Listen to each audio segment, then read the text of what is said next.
Hello and welcome to Exit Pursued by a Podcast, the theatre history podcast where we discuss all the minutiae of the theatre world. I'm your host, Evey Wylde, and today I am joined by a special guest, my partner, Alex Tansley. Hi there, my name is Alex. I am a qualified but currently non-practicing doctor who is relatively a theatre layman, but very much enjoys theatre. See, we don't use the term layman in the theatre. You're just a theatre goer. Okay, sure. I am a theatre goer, but my particular interests lie very much in medicine and psychiatry. So I will be bringing a little bit of that to the podcast today, as well as my take as a theatre goer. So today we're going to be talking about trigger warnings and or content warnings, depending on which term you prefer, in theatre. And we'll be discussing pros, cons, general people's views, celebrities' views, my view from a more medical standpoint, and anything and everything regarding that. I think it's worth saying off the bat that there's a lot of public discourse about content and trigger warnings, a lot of the time coming from celebrities or from people who are quite high up in the theatre world. It's quite contentious, despite it really not being that big of a deal. And it's kind of evocative of very strong emotions, especially from us. We do feel very strongly in one direction, but we're going to try our hardest to be neutral and inclusive with this discussion, because I think that's very important. Absolutely. We are Switzerland and we will strive to be fair and balanced. Okay, so I guess the first thing to clear up is what is a trigger warning or a content warning, and how are they used generally before we go into talking about it in theatre specifically? Trigger warnings and content warnings are, in their simplest form, tiny bits of information regarding a piece of media in terms of what it includes that may be distressing to anyone. Mm-hmm. I'm sure, especially for those in the UK, the first time you ever would have technically encountered a trigger warning would have been on DVDs or VHS, depending on how old you are, where next to that little 12, 15, or 18 rating, it tells you broadly things that may be particularly distressing to some people: violence, sex, swearing, that sort of thing. And in modern day, it's become far more of a conversation where we're discussing how much we should be including and how much we should, quote unquote, spoil about what's included in the play, in terms of helping people decide whether they want to watch it and or prepare themselves for particularly harrowing scenes. So they are largely protective factors. Usually they're used to warn kids away or parents. It's very much about protecting the youth. There are some more practical ones like strobe lighting or flashing lights for people with epilepsy. But particularly when they're used in film, it's very much an age thing, which is very interesting to me. It definitely originated as something to help parents decide what media is suitable for their children based on their personal opinions. Especially within things like video games, there's been massive discourse over the past sort of 20 years about, whether games should be allowed and what kind of things are in them, mainly to protect children. And I think, personally at least, a lot of the discourse that comes around it today isn't focused so much on the youth seeing things and more about this idea of whether or not adults should be forewarned of things, or if they should, buck up and be an adult about it and you'll be fine because you're not a child, you don't need these warnings. I feel there's an aspect to trigger warnings in terms of the discussion we're seeing. So we've talked about the sort of things that might be in a content or trigger warning, where they come from. I know there was definitely a sort of thing further back when they were used as partly of censorship. The BBC was very, very iffy about it, and like 18 films would not be widely distributed. I don't think we're there at this point, but there is still a bit of a fear, or at least a performed fear, that this is where it could lead. But we won't discuss that right now. What we're going to discuss is who are they for now, and do they actually work? Okay, very, very big question there. I think, as I mentioned, the main discourse surrounding them is trigger warnings for adults. I feel that it is assumed that it is still okay to have, for example, a vague age rating. We still have that as a legal requirement on things like films and games.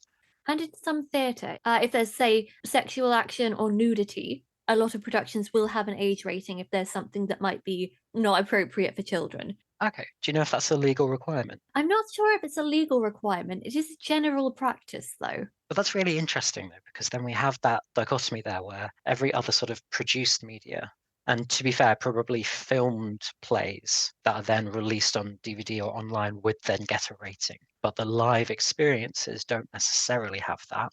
Although if it's kind of an in-between thing, they may have something like this play is generally suitable for 14 plus or whatever. So it's kind of interesting to me that there is that difference there between live performances versus things you can buy and distribute and such like. Mm. In terms then of what I think a lot of people see these content warnings or trigger warnings as being is for adults who, for one reason or another, want to know slash need to know certain aspects that are included in the play, perhaps more than just contains nudity, because that's not always going to be specific enough. No, it goes back to the word trigger Yeah, itself and things that might instigate a trauma response or an anxiety response, etc. So it tends to be protective of not just people who may have a mental illness, but who might be more upset by explicit content than somebody else, so that they can ideally avoid it or at least be prepared for it going in. exactly. And then I feel that a lot of people against this, or against the, let's say, mandatory use of trigger warnings or even just their general use, will either A, on the sort of lighter side of the spectrum, feel, oh no, come on, we're all adults here. It's simple enough to just say nudity is included, and if you don't want to see that, just don't go see the play. But then you may have others who perhaps feel, trying to sort of word this in a fair way, they see this decline in society where suddenly everyone is needing these warnings to protect their feelings, when back in their day, that was not so much of a thing. That goes kind of into the age and the culture wars, uh, Exactly. which has led to some very interesting opinions being Mhm. spouted online. I'm going to try not to be too mad. This is their perspective. They're allowed to have this perspective. But I've seen some articles that will be linked in the show notes, basically insinuating that young people need to toughen up. And if you are that sensitive, you need to not go to the theatre. Some celebrities have said that, unfortunately. And honestly, bringing it to a culture war thing is incredibly short sighted, in my opinion, Mhm. and distracts from actually important conversations about the art. But instead, we're very focused on this us versus them of the trigger warnings, the content warnings for the snowflakes. Absolutely. There's, again, anecdotally, there is a lot of things I've seen in terms of this idea. Like you say, they just need to toughen up, and this is just Mm, how it is. And if you're not strong enough to deal with it, that's your problem. It's not for the production to make that obvious to you. And perhaps a more reasoned argument that they may say, especially with theatre, is that it is a live experience that is intended to be immersive and evocative. mm. And so they feel that having warnings available will then lessen the impact of the production and the story, Yes, which which is, in my is reasonable. opinion, kind of reasonable. It's also a little bit ableist. Yeah. Sorry, I said I was going to be Switzerland, and now I'm just here saying if you don't like trigger warnings, you're ableist. We're not saying that as a general thing. We're saying it's No, a potential take. I'm saying it is a take that, although has merits on some levels, it is a little bit short sighted in that it does not include for people whose experience and responses to things may be different from your own. Again, I find content warnings and trigger warnings helpful. I never would have been able to go and see, for example, Next to Normal had I not known the specifics of the situation and the suicide scene. But because I was warned and I went with someone absolutely lovely who held my hand through it, not Alex, by the way, a lovely friend called Emma, I was able to get through it and I was able to get a lot from that experience because I had the warnings. Exactly. And I do feel it is nuanced, but when we're taking into account mental health and a large effort by society in general and charities and parts of the government to treat mental health on par with physical health, it's not necessarily on the same level, but it's akin to making allowances for physically disabled people in the form Hmm. of, I don't know, let's say wheelchair ramps or. We're fine with warnings for strobe lighting. We're fine with Well, those. exactly. because we fully understand that that can trigger genuinely, yes, a physical medical response, but somehow we feel that anything that might trigger an emotional or mental response, which then also can lead to a physical bodily response, Mm. is not perhaps as important. It's kind of what I think goes back to what we have discussed privately of people talking the talk in terms of mental health awareness and inclusion, but Mm, then not being able to follow through with that in action because it's an inconvenience to people yes. who do not have these difficulties. I think my take would be that trigger warnings aren't that much of an inconvenience, simply because there's no level at which we say you have to have this level of detail. You must spend this amount of time breaking down each scene and considering all of these obscure and far-ranging triggers. We're essentially asking for the things you were already doing on DVDs, but with a little bit more detail. Because it's a live performance, it is so much more visceral. Please just take the time to, not necessarily on the main page if you're worried about spoiling it for people who don't need the trigger warnings and don't want to know that there's a suicide scene or sexual assault, something like that, and they just want to take it as they see it, but have a section where people can click if they choose to. This is actually what theatres are doing for the most part, Mm, is most plays in the West End, I'm talking mainly commercial theatre or some of the larger small venues, will either have a separate page on their website for the content of trigger warnings or have an optional drop down menu. It's not blared in your face for people that don't want to be spoiled for anything that goes on. It's mm, done quite subtly, but signposted so the people who want them can find them. And yet they're still causing an issue.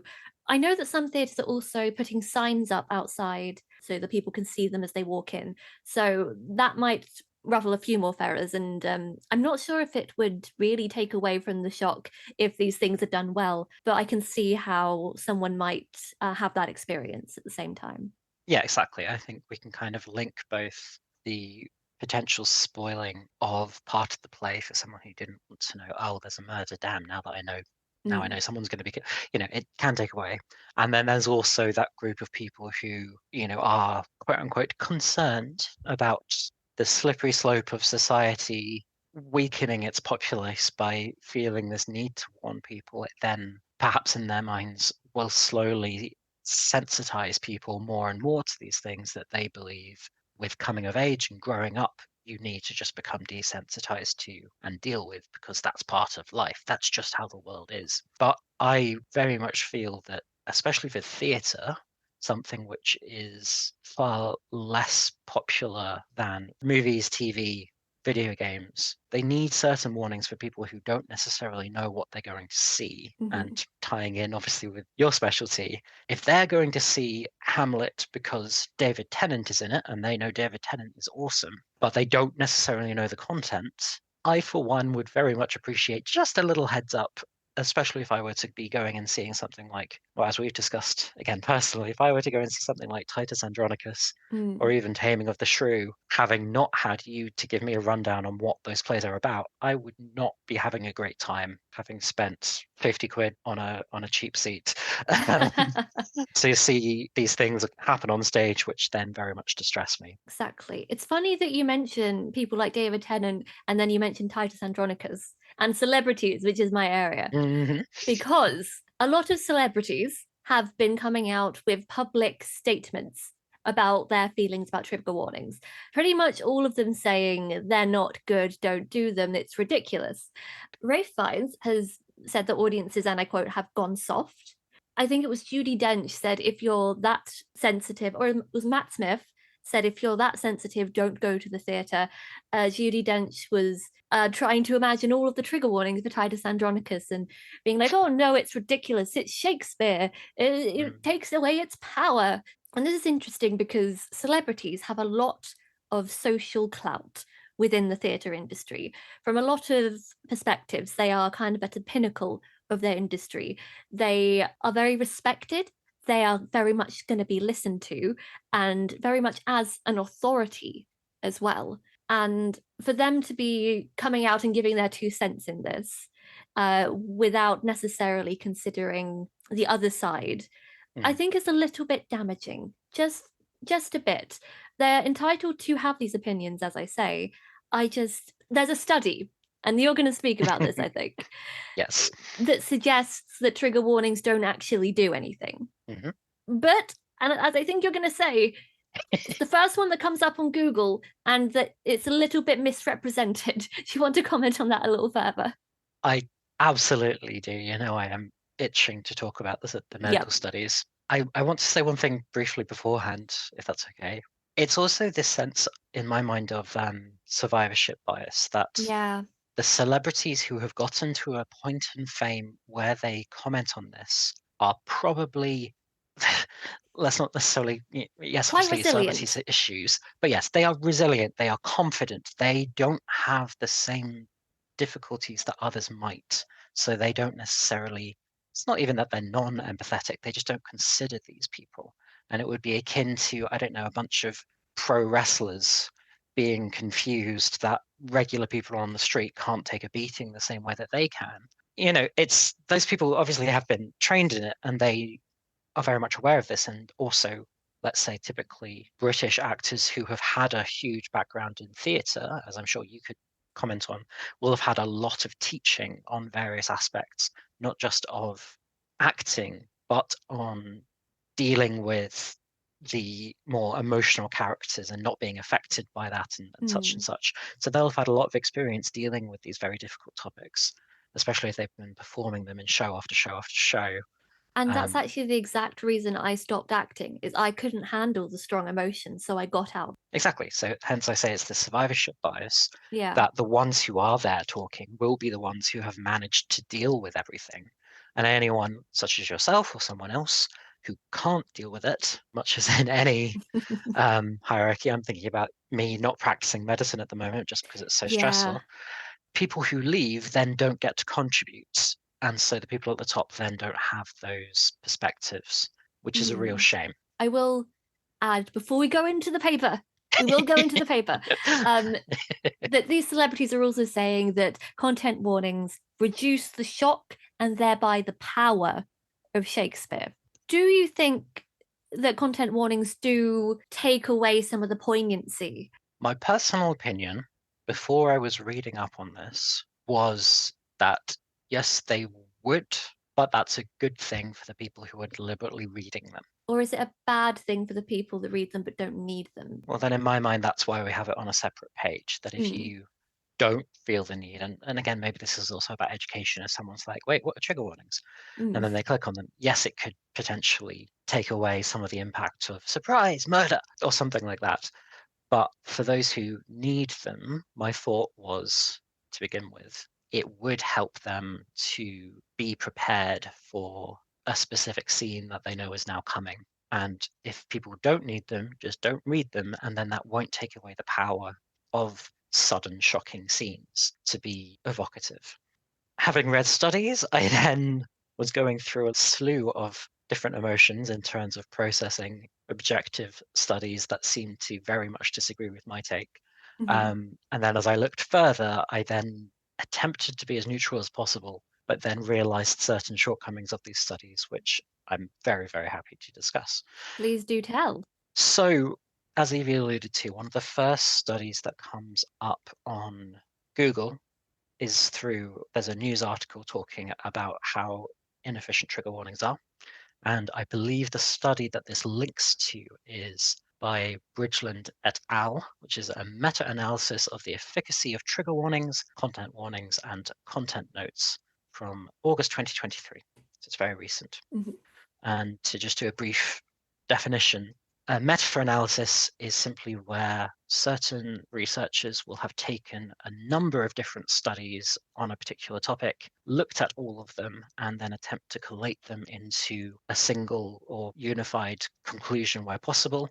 Or if half the studies say one thing and half say the opposite, to then say, oh, actually, the current data is mixed. This meta-analysis talks very much about this idea that, quote, warnings had no effect on effective responses to negative material or on educational outcomes, Hmm.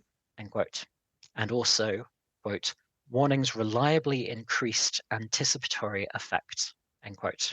And that's this idea, which is perhaps explained in its name there. If you're there worrying about when this distressing scene is coming, you worry more and you get more stressed out knowing that something is coming, and then it then has a more negative effect on you when you then see it, is what Mm-hmm. this particular study found.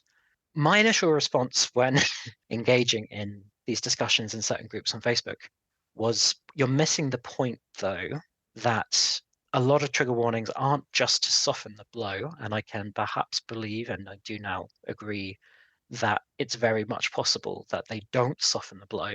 Mm. If you have certain trauma and you can't experience certain things, and then you know it's coming, it builds up your anticipation, you worry it's going to be bad. It's more about the fear of the thing that is worse. And that's a common thing that we see in anxiety, that it's the actual anxiety of the thing is far worse than the thing itself. But my point was, it allows audiences to not go and see something because they go, oh, okay, I'm a trauma survivor, and this particular piece of theatre deals with whatever trauma I've had, therefore I won't go and see it. That being said, this meta-analysis said that, quote, findings on avoidance were mixed, suggesting either that warnings have no effect on engagement with material, or that they increased engagement with negative material under specific circumstances. Does that all make sense, or do I need That to makes explain any sense. of that? I have more questions about what these specific circumstances are.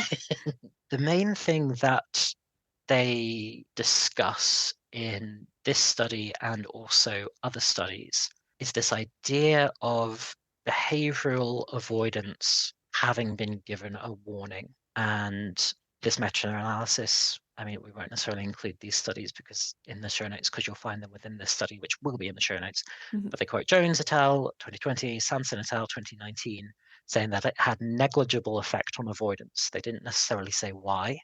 They Mhm. didn't look into why, but they found that it didn't do much.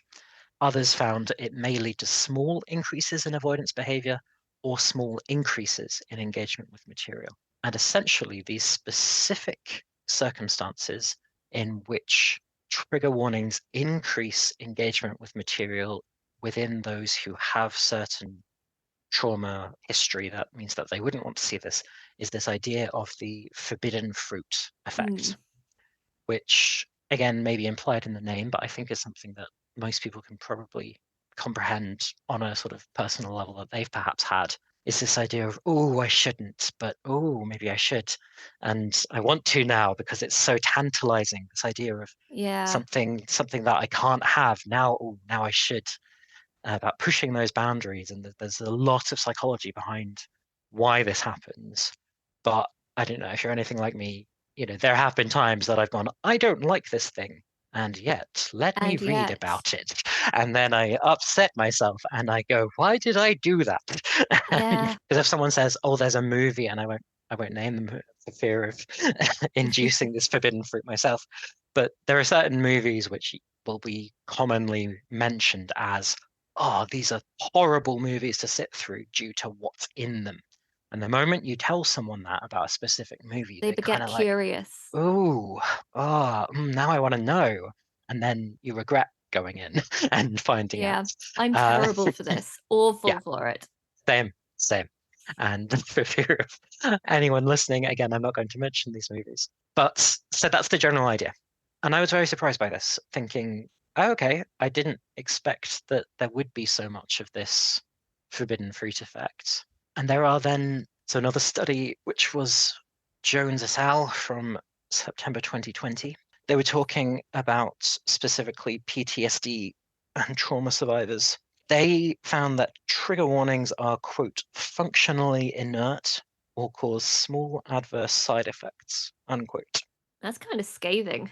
Yes. So again, I'm only quoting from the abstract, so that I don't get too much into the detail here, though obviously feel free to read these for yourself. They are Mhm. freely accessible. They, quote, found no evidence that trigger warnings were helpful for trauma survivors, for participants who self-reported post-traumatic stress disorder diagnosis, or for participants who qualified for probable PTSD, even when survivors' trauma matched the passage's content, end quote.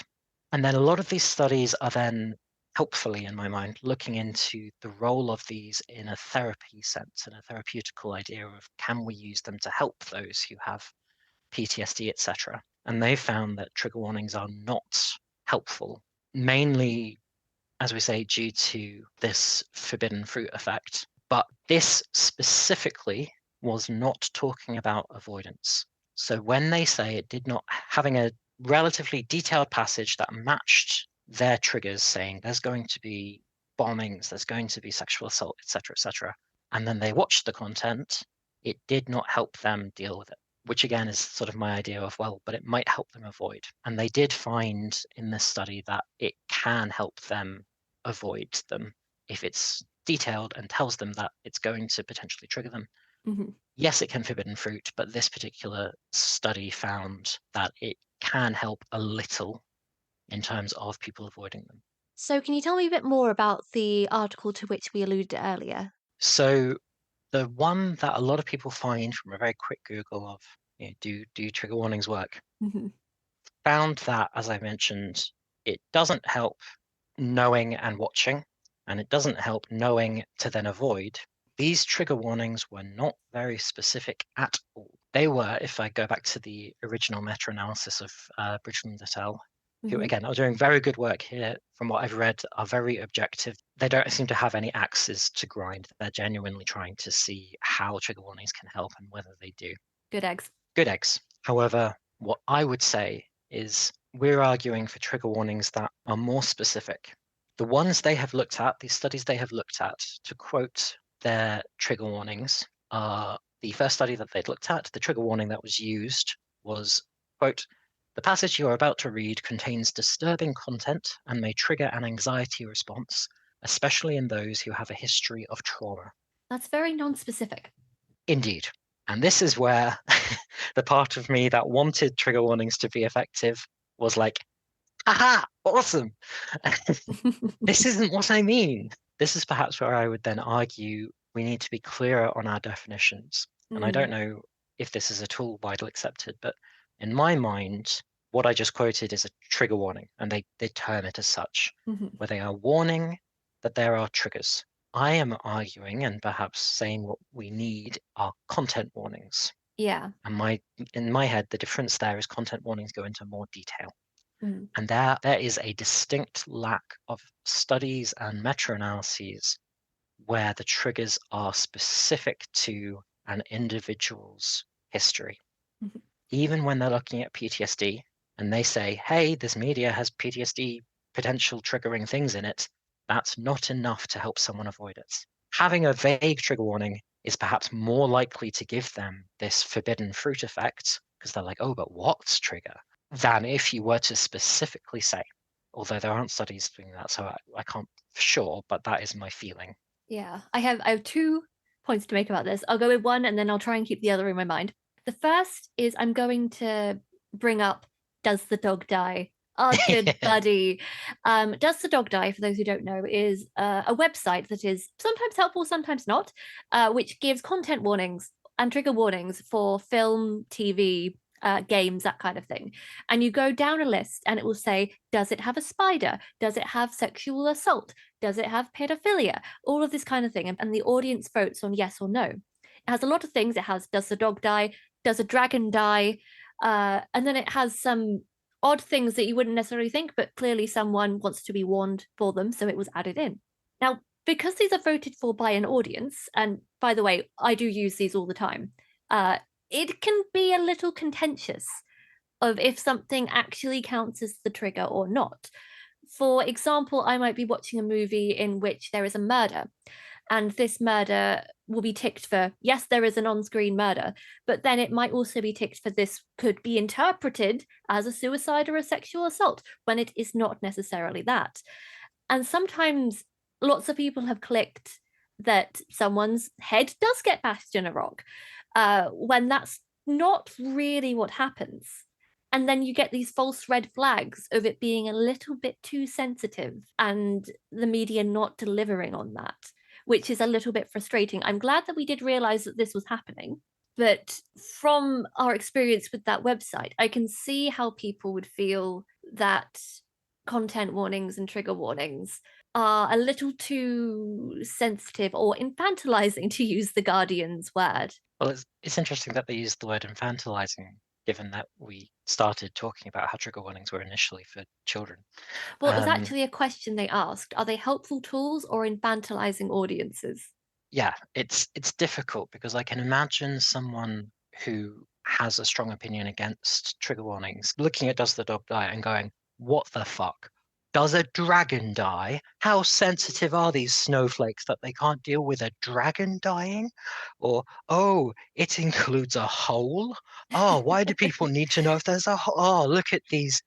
So it's perhaps, yeah, it's not too helpful. And I think also, while I'm saying these studies are limited by the fact that they don't contain enough detail, it then also represents the inherent difficulty of comprehensively but concisely, What counts? yeah, getting this across. And then also what you say of what counts. Murder is a very broad term. You know, is it off screen? Is it implied? Is it Mm, on screen? So mm, it's useful when there are these comments. But again, sometimes you do see a lot of very like, really? It seems like this person in the club brushed against the female protagonist's breast, and that technically counts as sexual assault. And it's like, yeah, but was that deliberate? Was it? mm. But It's very is much that up for, enough to put a warning in yeah. for people? And this can very much add to anyone who wants to come and say it's for overly sensitive people, because they then can quote these times where they have said, "Oh, this dragon kills an ant," and Mm. you know, But at the same time, even though it's a bit specific and there's a lot of triggers that are not applicable to a lot of people, I still use the website. And there yeah, are films and TV shows that I would not be able to watch without it, or I'm glad I've checked and then mhm, not watched the show. yeah, It's still a helpful tool. It just needs refining. And I think yes, that's the case a lot for trigger warnings and content warnings.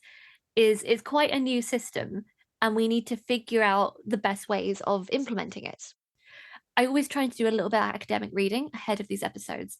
And as of recording, which is in the end of June 2024, I couldn't find any academic studies on it within theatre, mm, except for brief allusions to it in the history of censorship, yes, which is what a lot of people are worried content warnings would turn into.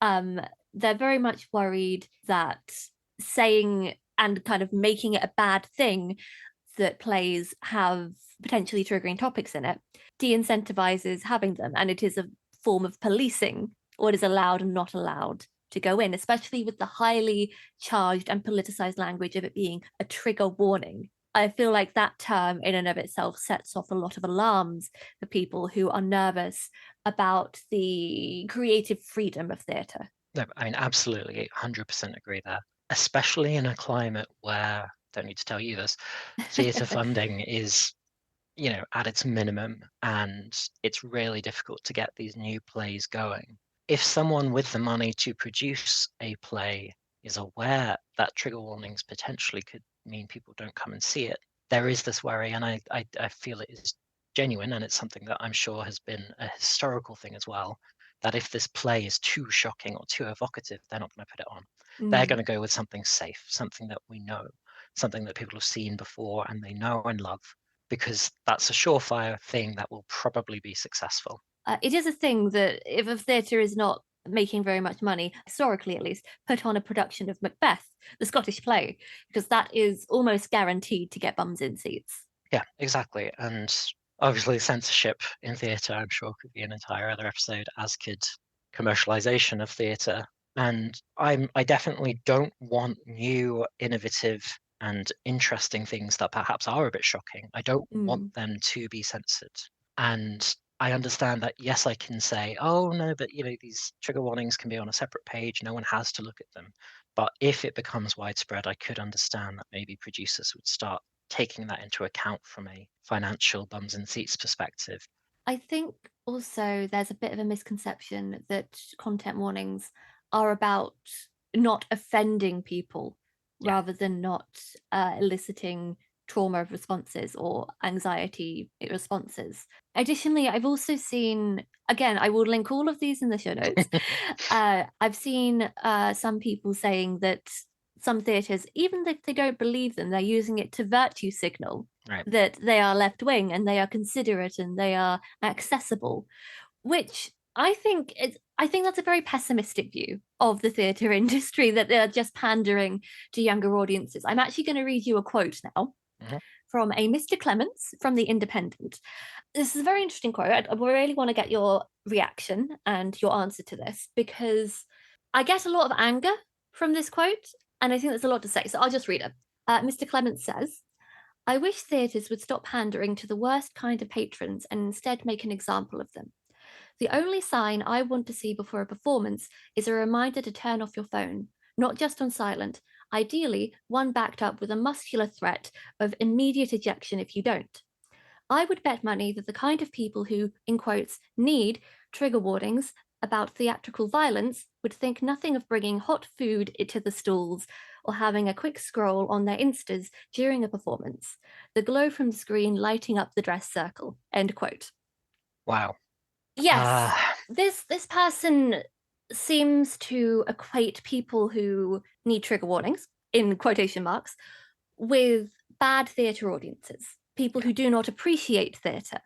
And I think also through the use of scrolling through Insta, also with young people, yeah. which is very interesting to me. What are your thoughts? I feel like it's very much a cry for traditionalist values, perhaps because theatre is seen as this highbrow form of media compared to, oh, you go to the cinema, oh, you watch Netflix. Real people will go to the theatre and the opera, is what that kind of screams to me, that they're saying, especially because their very first part is, obviously, I'm assuming facetiously, this muscular threat of immediate ejection That's a little if your much, isn't phone it? glows. You know, they are clearly Mm, quite passionate, maybe even angry here about yes. this idea of younger audiences not respecting theatre in the way that he does, and has then perhaps conflated trigger warnings with this idea of, oh, this new audience that we have to pander to that isn't respecting the ways of theatre. And I think is somewhat missing the point, because again, maybe a lot of these celebrities who are decrying them are thinking of it only from an offending point of view, when, and perhaps, you know, when I talk about this, I need to be more explicit. I'm Mm. talking about triggers that will trigger, well, you know, panic attacks, anxiety attacks, a bout of depression, even suicidal ideation. Well, A, that's definitely going to disrupt the performance far more than a phone will.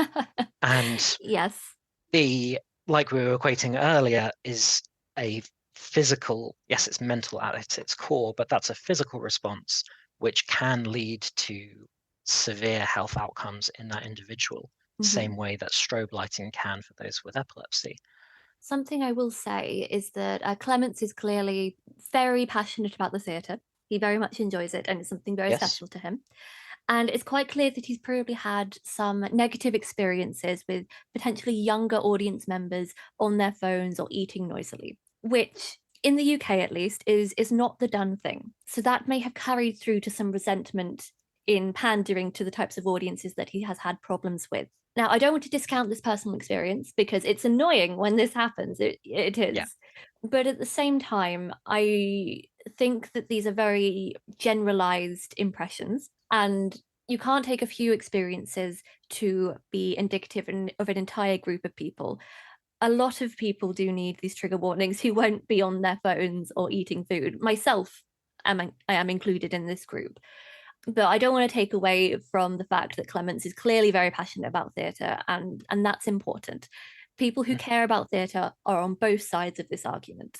It's good to see people passionate about theatre, because there is always that fear that these older forms of media will not get lost to time per se, but you know, they'll slowly ebb away with less and less funding, less and less people interested in them as new forms of media take place.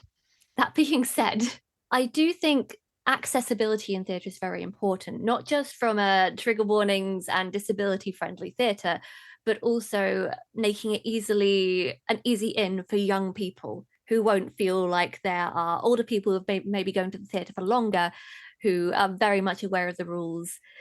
They can feel comfortable in that environment. it may be a case of the rules of theatre need to be better advertised so Mhm. that newcomers don't make these social faux pas.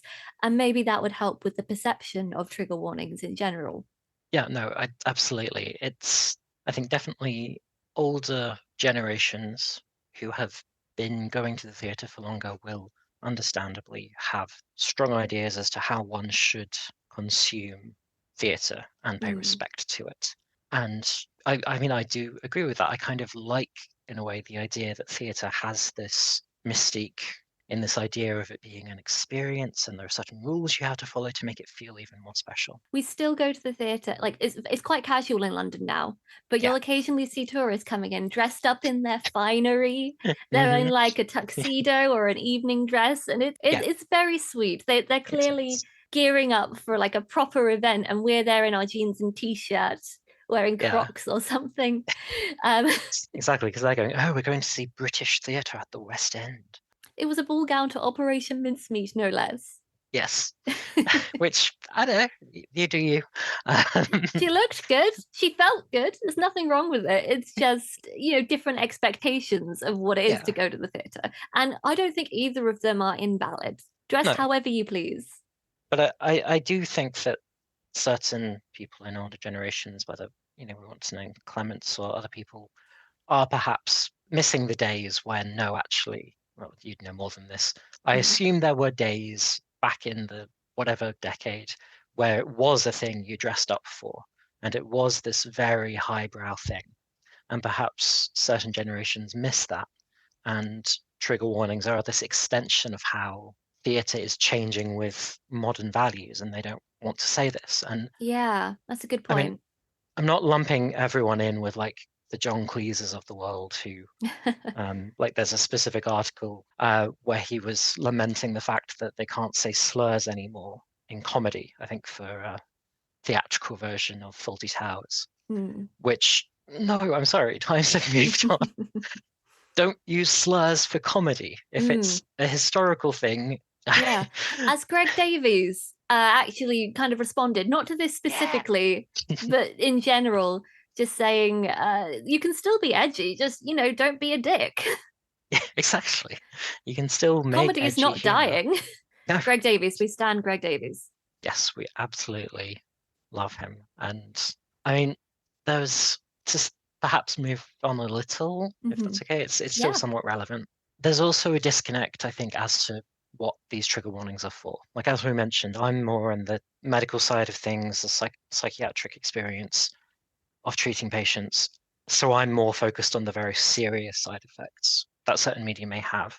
Whereas people who are decrying these are more looking at it from perhaps a snowflake thing, a censorship thing, oh, we can't offend people anymore, that sort of thing. So Salman Rushdie, who's a man who I do very much respect, he, when talking about trigger warnings, if I can quote a relatively long quote from him, Yeah, go for it. said, "Anybody who's going to walk into my classroom is going to have to know that I'm going to say what I have to say, and if they don't like it, they don't have to be there. But no, I think I am a little worried about all this business of trigger warnings and so on. I mean, I was quite encouraged by the fact that Columbia decided not to put trigger warnings on its books, and I would hope that most universities would make that decision, because I think that the idea of a university is a place where young people are cocooned and protected from things that will challenge and upset them, seems to me is the exact opposite of what a university should be. A university precisely should be the place where young people are challenged and made to question what they've taken for granted and learn by doing so. That's the kind of safe place a university needs to be, a safe place for ideas, not for sentiments." End quote. And I Mm. think that's just a really interesting quote. It touches on many different things. I think my main takeaway from that is that what we're saying when we are arguing that content and trigger warnings should be allowed isn't that people should be always protected and they should never be upset. Mm, It's that if they are going to be upset, maybe they should be prepared for that experience and it should be on their own terms. There yeah, is definitely a place in the arts and within education for challenging and upsetting content. It's about taking into consideration people who have lower levels of resilience due to factors that you may not even be imagining and just being conscientious of that. certain people again who are against trigger warnings will make it a free speech issue. I know we've Mm, mentioned this in terms of censorship, and I do completely agree. There's been far more attention recently in America on the fact that many secondary schools or high schools are banning books based on parent complaints, and that a mm, lot of these can come from a very select group of people, which I mean, like 3 individuals are taking it upon themselves to complain to multiple schools across the state, saying ban this because it contains something that upsets them, which is very interesting in a separate sense, mm, that people who might be against content warnings for, the dumb liberal snowflakes are also then going, no, we can't possibly have something where there's a gay character. Oh, we can't possibly have something. mm. That may be another talk to have. Yes, we'll talk about it again at some point, but different groups of people will have different sensibilities on what should be Mhm. warned about and what is morally reprehensible. That's a whole other issue. I think like my key sort of thing I want to say is there should ideally be the option for comprehensive warnings. And I know we've said that there's difficulty there in how comprehensive we make them, Mm, because then that will allow, let's remember, autonomous adults who can make their own decisions. mhm, We're not necessarily infantilizing them here, they're choosing whether or not they engage with them. Since there's this key disconnect between certain groups of people where this is not being a debate like on the end of this spectrum where we have these again hypothetical snowflake liberals who can't ever engage with ideas different from their own, but it's rather giving people who need them the tools to help themselves. And if then they willfully ignore them, that's up to them. mhm, And to again briefly mention, this is a great thing that Bridgman et al. Were focusing on in their studies is this a useful therapeutical tool? And they mhm, were saying, okay, our studies are showing trigger warnings aren't helping. Therefore, we need to formulate some other toolbox to help people with certain mental health issues or mental disorders to be able to engage with this. So there is a very positive way of looking at this, of saying, how can we help people who need it, rather than saying we have to compromise integrity of media, of content, just for a few people. That's good. I think that's a really good takeaway to bring this episode to a close on. So thank you very much, Alex, for coming on and chatting about trigger warnings and all the nuances involved and it not being as big of a black and white issue Mhm. as many people assume. And I assumed until a couple of weeks ago and we started working on this. Yeah, I have a more nuanced take now. I'm not just going to say trigger warning is good. I will go trigger warning's probably good, but Part of the issue is the people that need them will have an emotional response to it. So it's yeah, difficult to kind of check that back, which I think you've done a lovely job of helping me do today. thank you. That brings us to the end of the episode. Thank you so much for listening to this very triggering episode. Alex, if people want to find you, where can they look? Or do you have anything to plug today? I'm not particularly active on social media anymore. However, you can find me on Twitter/X, occasionally making tweets, very occasionally, at Alex_Tansley. And you are now our social media manager. So any Exactly. tweets will come through you if you tweet to the podcast. Exactly. And then just in terms to plug, because this is regarding mental health, and I want people to focus a lot more on mental health in general, not just on education, but also on research. I'm going to plug one of my favorite charities, which is an American-based one called the Brain and Behavior Research Foundation, who is, in their words, fund research to better understand causes and treatments for brain and behavior disorders. And they have done wonderful things where essentially they are completely transparent with where their money goes, and they fund lots of research. And that's what we need, is actual research, not just on awareness, but on treatments. And Mm. that's really, for me, the key thing. So please do give them a look. Feel free to give them some money if you find that they are similarly useful as I do. Fantastic. We will have a link to their webpage in the show notes as well. Keep saying show notes in the show. If you don't know what a show note is, it's the little description down below on various platforms. You'll find it. It's fine. If you got any problems, give us a tweet and we'll guide you. You can follow us on the platform formerly known as Twitter at EPB_pod. If you have any comments or would like to join the discussion, please do leave us a comment or a tweet on there. All information sources and references, as well as some further reading should you be interested, can be found in, again, the show notes. Thank you again for listening. We upload every other Sunday afternoon, so be sure to join us next time. Have a good one. Bye!